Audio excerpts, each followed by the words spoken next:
ભરૂચમાં શ્રી પાર્શ્વનાથ ભગવાનનો 2902મો જન્મ કલ્યાણક મહોત્સવ ભક્તિભાવપૂર્વક ઉજવાયો. જૈન ધર્મના 23મા અને અતિ પ્રભાવશાળી તીર્થંકર શ્રી પાર્શ્વનાથ ભગવાનનો 2902મો જન્મ કલ્યાણક મહોત્સવ આજરોજ ભરૂચના શ્રીમાળી પોળ ખાતે ભક્તિમય વાતાવરણમાં ઉજવવામાં આવ્યો હતો.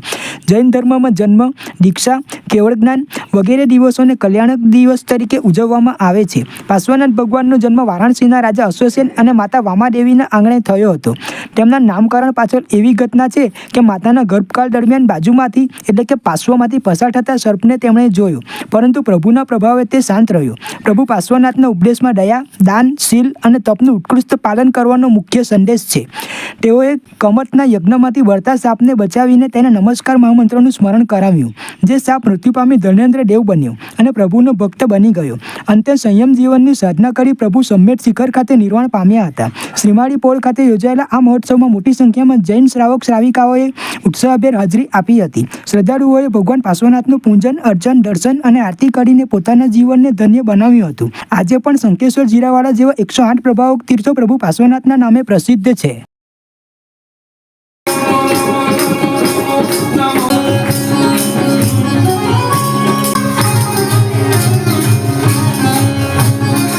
ભારત ભટ્ટના જૈન તીર્થોમાં ભરૂચ તીર્થનો ઇતિહાસ એક આગવો ઇતિહાસ છે. 11.5 લાખ પ્રાચીન વર્ષ આ તીર્થનો ઇતિહાસ છે. તેની અંદર અહીં મૂળ નાયક તરીકે મુનીશ્વર સ્વામી અને એમની બાજુમાં કલ્યાણક પાર્શ્વનાથ પ્રભુની જે દેરી આવેલી છે તેમનો આજે જન્મ કલ્યાણક છે. જન્મ કલ્યાણક એટલે જન્મ દિવસ કહેવાય છે. દર વર્ષે વર્ષ અમે જન્મ કલ્યાણક જૈનો ઉજવતા જ હોય છે. આજે પ્રભુ પાર્શ્વનાથના જન્મ કલ્યાણક ઉજવી રહ્યા છે. તો પૂજા, ભાવના અને નૌકારસી, સકળ સંઘની નૌકારસી અહીં આયોજન કરવામાં આવેલું છે. 108 પાર્શ્વનાથ ભગવાનની અંદર આપણા આ 45માં પાર્શ્વનાથ ભગવાન કે જે કલ્યાણ પાર્શ્વનાથ ભગવાન અથવા તો કલહરા પાર્શ્વનાથ ભગવાનના નામથી ભરૂચ તીર્થમાં પૂંજાય છે. અને જે પોષ દસમની આરાધના થઈ રહી છે તે પણ અહીં અત્યારે સામૂહિક સકળ સંઘની હાજરીમાં અત્યારે થઈ રહી છે. સર્વેને દર્શન વંદનનો લાભ લેવા વિનંતી છે. આજે માગશર વદ દસમનો દિવસ, રવિવારનો દિવસ, જૈન ધર્મના 23મા તીર્થંકર શ્રી પાર્શ્વનાથ ભગવાનના જન્મ કલ્યાણકનો દિવસ. પરમાત્માનું જન્મ કલ્યાણક એટલે શું?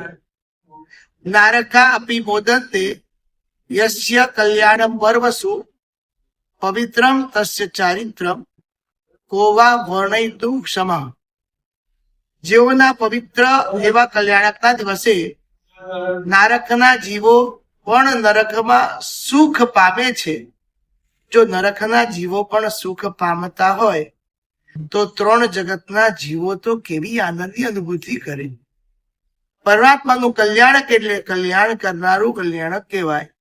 એવું આજે પાર્શ્વનાથ પરમાત્માનું જન્મ કલ્યાણક સમગ્ર ભારત વર્ષની અંદર રહેલા જૈનો એ કલ્યાણકની ઉજવણી કરે. પરમાત્માના વિશિષ્ટ પ્રકારના અભિષેક કરવા દ્વારા, વિશિષ્ટ પ્રકારનો મહોત્સવ કરવા દ્વારા, એકબીજાનું મોઢું મીઠું કરાવવા દ્વારા એવું આ પાર્શ્વનાથ પરમાત્માનું કલ્યાણક આખા જગતની અંદર અહિંસાનો ફેલાવો કરે. આખા જગતના બધા જ જીવોની અંદર સુખ અને શાંતિનો અનુભવ કરાવે. પાર્શ્વનાથ પરમાત્મા એટલે સમાધિના દાયક, સમતાના દાયક, સુખના દાયક અને સંપત્તિના દાયક. આવા પરમાત્માના કલ્યાણકની જે ઉજવણી કરે છે, આવા પરમાત્માના કલ્યાણકની જે સાધના કરવા માટે તત્પર થાય છે, એના જીવનની અંદર આનંદ ની વૃદ્ધિ થાય છે અને દુઃખોનો ક્ષય થાય છે. આવા પાર્શ્વનાથ પરમાત્માના કલ્યાણકની આજે ઉજવણી કરી અને બધા જીવો સુખી બનો એવી શુભ ભાવના.